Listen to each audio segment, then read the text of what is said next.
Hello दोस्तों, कैसे हैं आप सभी लोग। दोस्तों, स्वागत है आप सभी का एक बार फिर से आपके अपने चैनल स्टडी विद PV2 में। दोस्तों, आज मैं आप लोगों के लिए फिर से एक बार आप लोगों के सामने बोर्ड परीक्षा क्लास 10th के लिए बहुत ही महत्वपूर्ण प्रश्न लेकर आए हैं। कितना महत्वपूर्ण है आप अपनी स्क्रीन पर देख सकते हैं कि 2020 में पूछा गया है, 2019 में पूछा गया है, 2018 में भी पूछा गया है, 2014 में भी पूछा गया है। दोस्तों, आप लोग इस वीडियो को लाइक शेयर जरूर करना, क्योंकि इस वीडियो को बनाने में हमारी बहुत मेहनत लगी हुई है। तीन बार इस वीडियो को हमने बनाया, लेकिन जो है बार बार नहीं अपलोड होने के कारण मैं इस वीडियो को अब फिर से बना रहा हूँ। दोस्तों, आप लोग चैनल को सब्सक्राइब तथा वीडियो को लाइक जरूर करना। दोस्तों, चलो हम इस प्रश्न को करते हैं। जैसे ये प्रश्न होते हैं, क्या है ना कि इनसे जो है स्टूडेंट लोग बहुत घबरा जाते हैं इन प्रश्नों को देखकर, लेकिन इन प्रश्नों में कुछ नहीं है। जी हाँ, जैसे हम इसको सबसे पहले हल करते हैं, तो हल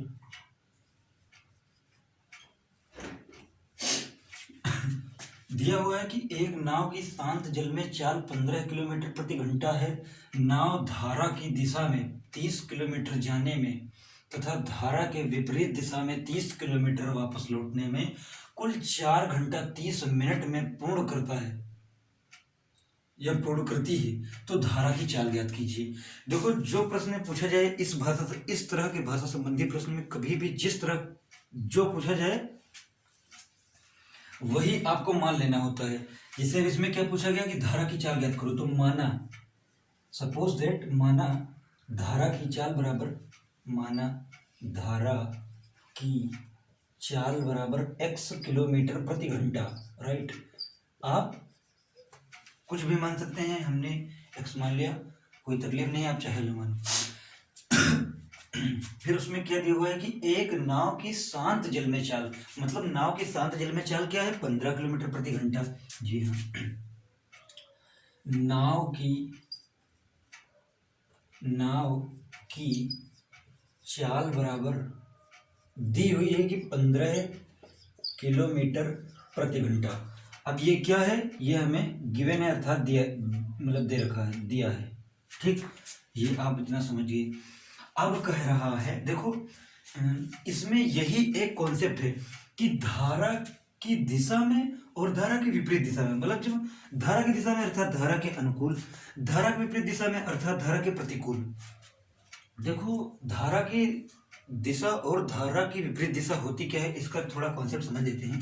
जैसे सपोज दैट कि यहाँ पर ये मान लो नदी है और इसमें पानी भरा हुआ है, और यहाँ पर जो उसकी प्रवाह अर्थात धारा है वो बह रही है इधर को, लेकिन आप suppose that for few time कि जो है आप अपनी जो नाव है उसे इसकी दिशा में ही लेकर जा रहे हैं। तो जैसे इसकी चाल मान लो कि 6 किलोमीटर प्रति घंटा है और आपकी नाव की चाल जो है 3 किलोमीटर प्रति घंटा है, तो श्योर सी बात है कि इसकी चाल और इसकी चाल जुड़ जाएगी आपस में, तो नाव और तेज में चलेगी, भाई श्योर सी बात है।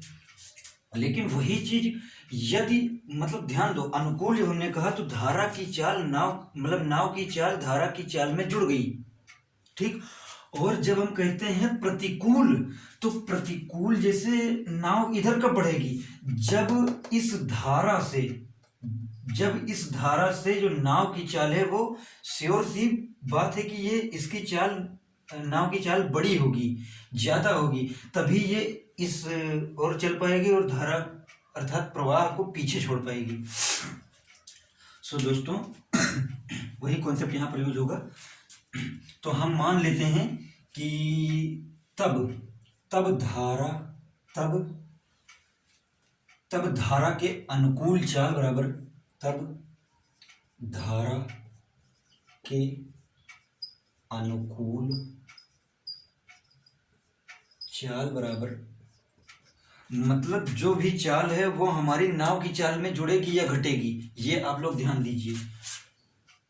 तो हो जाएगी 15 + x किलोमीटर प्रति घंटा, एवं धारा के प्रतिकूल चाल हमारी क्या होगी दोस्तों, प्रतिकूल चाल हो जाएगी हमारी 15, बट अब माइनस होगी, क्योंकि नाउ सपोज दैट हम इधर को लेकर जा रहे हैं तो धारा उसके विपरीत, मतलब धारा यदि अगर इधर को चल रही है तो हम नाव उसके विपरीत दिशा में लेकर जा रहे हैं, तो सीधी सी बात है कि नाव की चाल में से धारा की चाल घटेगी, -x किलोमीटर प्रति घंटा। अब हमने मान लिया कि इसकी दूरी धारा के अनुकूल तय की गई दूरी माना कि S1 है, मान लो 2 मिनट के लिए, माना S1 है, तो S1 हमें क्या दिया हुआ है 30 किलोमीटर, और S2 अर्थात धारा की प्रतिकूल दूरी हमें क्या दी हुई, वो भी 30 किलोमीटर दी हुई, राइट दोस्तों। और दोस्तों हमने मान लिया कि धारा के अनुकूल लगा कुल समय T1 है, तो इसको हमने यहाँ पर जैसे ब्रैकेट में हम लिख देते हैं, ये हमारा मान लिया कि हमने T1 है और इसका समय हमने मान लिया कि T2 है, ठीक। तो सबसे पहले यहाँ पर आपके जो है आपको समझ में आना चाहिए ऐसे भी कि क्या दिया हुआ है, वापस मतलब जाने में तथा विपरीत दिशा में वापस लौटने में कुल समय की बात चल रही है, अर्थात हमें समय निकालना होगा दोनों का। आपने फिजिक्स में फार्मूला पढ़ा होगा कि समय बराबर होता क्या है, समय बराबर दोस्तों होता है दूरी बटे चाल, मतलब चाल बराबर दूरी बटे समय होता है। सो उसी प्रकार से हम समय निकालना चाहें तो दूरी बटे चाल होगा। तो माना कि T1 हमारा तब वहां से क्या आ जाएगा, मतलब धारा के अनुकूल चाल चलने में लगा कुल समय बराबर, तो कुल समय हो जाएगा कुल दूरी हमारी क्या है 30 किलोमीटर बटे चाल, दूरी बटे चाल, चाल हमें क्या दी हुई है, धारा के अनुकूल की बात चल रही है तो हो जाएगा 15 + x, और उसी प्रकार हमारा T2 दोस्तों क्या हो जाएगा, अब प्रतिकूल की बात चल रही है तो प्रतिकूल दूरी तो सेम है, लेकिन अब हमारी जो चाल है वो बदल गई है, 15 - x, ठीक।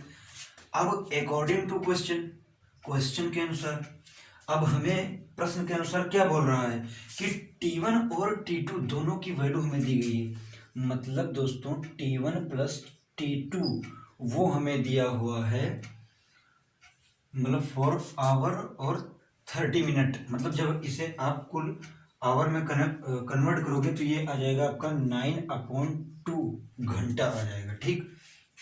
इतना आप लोगों को समझ में आया होगा। सो दोस्तों इसे हम रखकर आगे सवाल आपको बताते हैं।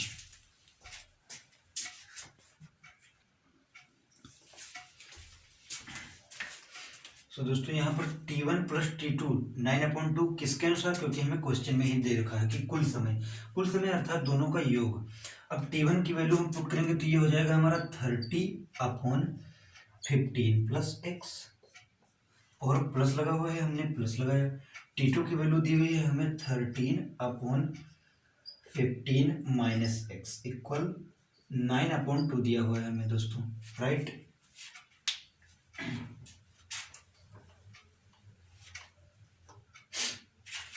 सो दोस्तों जब हम इसे हल करते हैं तो इन दोनों जगह हमारा कॉमन क्या मिल रहा है, तो 30 कॉमन मिल रहा है, ठीक। तो ये हो जाएगा हमारा 1/15 + x + 1/15 - x, और ये इक्वल है दोस्तों हमारा 9/2 के।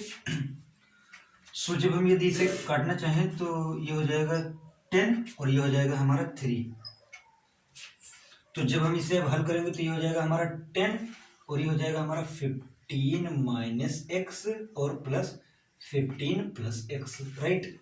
और ये दोस्तों क्या हमें दिया हुआ है कि जैसे इसको हम let suppose that for few time that इसे हम a सपोज करते हैं और इसे b सपोज करते हैं, तो ये हमारा a + b a - b और a + b एक कोष्ठक में a + b एक कोष्ठक में a - b, मतलब bracket a + b bracket a - b, ये हमारा किस चीज का फार्मूला होता है, मतलब कौन सा फार्मूला होता है, तो ये हमारा फार्मूला होता है a² - b² का formula. a² - b² is equal to bracket a + b into bracket a - b, ये आप लोगों को याद होना चाहिए। तो हम यहाँ पर लिख सकते हैं a² अर्थात 15 का स्क्वायर माइनस बी स्क्वायर अर्थात एक्स स्क्वायर, और ये हो जाएगा हमारा 3/2, ना कि 9/2, क्योंकि यहाँ से कट चुका है दोस्तों। दोस्तों ये पॉजिटिव है, ये नेगेटिव है, सो कट गया ये। अब यहाँ पर हो जाएगा 10 और ये हो जाएगा 15, 15 30 ये जब 15 का स्क्वायर करोगे तो 225 माइनस एक्स स्क्वायर आएगा, और ये आ जाएगा हमारा 3/2। अब जब इसे आप हल करोगे तो हम इसे और वहाँ पर सॉल्व करते हैं, तो ये हो जाएगा हमारा 300 दोस्तों, क्योंकि जब इसका गुणा कराएंगे तो 30 का 10 से, तो ये हो जाएगा हमारा 300/225 माइनस एक्स स्क्वायर इक्वल 3/2। अब 3 मल्टीप्लाई करेंगे यहाँ पर, तो ये हो जाएगा हमारा 600 इक्वल, अब 3 into 225 minus x square, right. अब जब हम इसे सॉल्व करेंगे तो ये हो जाएगा हमारा 600 इक्वल, अब सिर्फ इसमें कुछ नहीं बचा है, सिर्फ कैलकुलेशन वाला पार्ट है, बाकी जो समझाने लायक कॉन्सेप्ट थे वो सब आई होप आप लोगों को समझ में आ गए होंगे।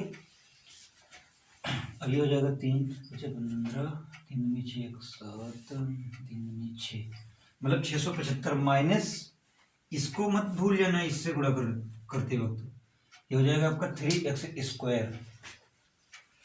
दोस्तों ये आपका नेगेटिव साइन है, जब इधर आएगा तो ये आपका पॉजिटिव साइन हो जाएगा। इधर उधर आप मतलब मेरी फीलिंग समझ रहे हैं ना, मतलब जब पक्षांतर होगा इस साइड में आएगा या उस साइड में आएगा, मतलब जैसे ये नेगेटिव है तो इधर आएगा तो क्या हो जाएगा, पॉजिटिव हो जाएगा दोस्तों, तो ये हो जाएगा हमारा 3x²। बट ये वाला हमारा पॉजिटिव है, जब ये इस साइड में रिप्लेस करेगा तो ये नेगेटिव हो जाएगा, सो यहाँ पर हो जाएगा 675 माइनस 600, राइट, और ये हो जाएगा हमारा 3x², और ये जब इससे आप इसे सब्सट्रैक्ट करोगे तो ये आ जाएगा आपका 75। अब देखो x², ये हो जाएगा 75/3, जब इसे आप काटोगे मतलब विभाजित करोगे तो ये आ जाएगा, डिवाइड करोगे तो ये आ जाएगा 25, और x² अब आपका आ गया 25। सो जब हम x की वैल्यूज दोस्तों यहाँ से निकालेंगे तो ये आ जाएगा √25 विथ प्लस माइनस साइन। देखो ये प्लस माइनस क्यों आता है, आई होप आप लोगों को पता होगा, लेकिन यदि नहीं पता है तो जब ये चैप्टर हम आप लोगों को पढ़ाएंगे तो आप लोगों को बहुत अच्छे से जानने को मिलेगा। मतलब तब तक के लिए आप इतना समझ लीजिए, जैसे कि चाहे तुम +5 का स्क्वायर करो तब भी 25 आएगा, और चाहे -5 का स्क्वायर करो तब भी 25 आएगा दोस्तों। लेकिन हमें दिया क्या गया है कि हमें तो ज्ञात करना है धारा की चाल, तो x यहाँ से x की वैल्यू 2 आई +-5, जब हम इसे रूट से बाहर निकाल लेते हैं। लेकिन कॉन्सेप्ट की बात मतलब उत्तर की बात तो ये है कि हमें लेना कौन सा है, प्लस का 5 लेना है या माइनस का 5 लेना है, दो में से एक ही वैल्यू हो सकती है। सो दोस्तों आप बताइए कि क्या कभी चाल या दूरी ये सब कभी ऋणात्मक हो सकती हैं? बिल्कुल नहीं हो सकती हैं, ये कभी भी ऋणात्मक नहीं हो सकती हैं। हाँ, विस्थापन ऋणात्मक हो सकता है, वेग ऋणात्मक हो सकता है, लेकिन कभी भी आपकी चाल और दूरी ऋणात्मक नहीं हो सकती है। कोई कभी आप ये पूछते हो किसी से कि भाई आप कितने किलोमीटर गए, -3 किलोमीटर -3 किलोमीटर प्रति घंटे की चाल से हम गाड़ी चला रहे थे, ऐसा संभव ही नहीं। सो दोस्तों जो चाल है वो हमेशा पॉजिटिव होगी। सो x की धनात्मक वैल्यू आएगी 5, और हमने x माना किसको था, माना x बराबर माना धारा की चाल बराबर x किलोमीटर प्रति घंटा। सो दोस्तों अब हम यहाँ पर इसको दोस्तों अब हम यहाँ पर हमने जो माना था कि माना धारा की चाल बराबर x किलोमीटर प्रति घंटा। सो ये तो एज इट इज रहेगा अब, लेकिन x किलोमीटर प्रति घंटा की जगह पर हम क्या रख देंगे, क्योंकि हमें वैल्यू मिल गई, तो ये हो जाएगा आपका 5 किलोमीटर प्रति घंटा। That's right answer. सो दोस्तों आशा करते हैं कि आप लोगों को ये प्रश्न बहुत ही अच्छे से समझ में आया होगा। यदि अगर यह प्रश्न आपको अच्छे से समझ में आया है तो दोस्तों आप लोग इस चैनल को सब्सक्राइब जरूर करिएगा और लाइक जरूर करिएगा, क्योंकि इसके पीछे हमारी बहुत मेहनत है। आप लोग हमारी भावनाओं को समझ सकते हैं। सो धन्यवाद दोस्तों।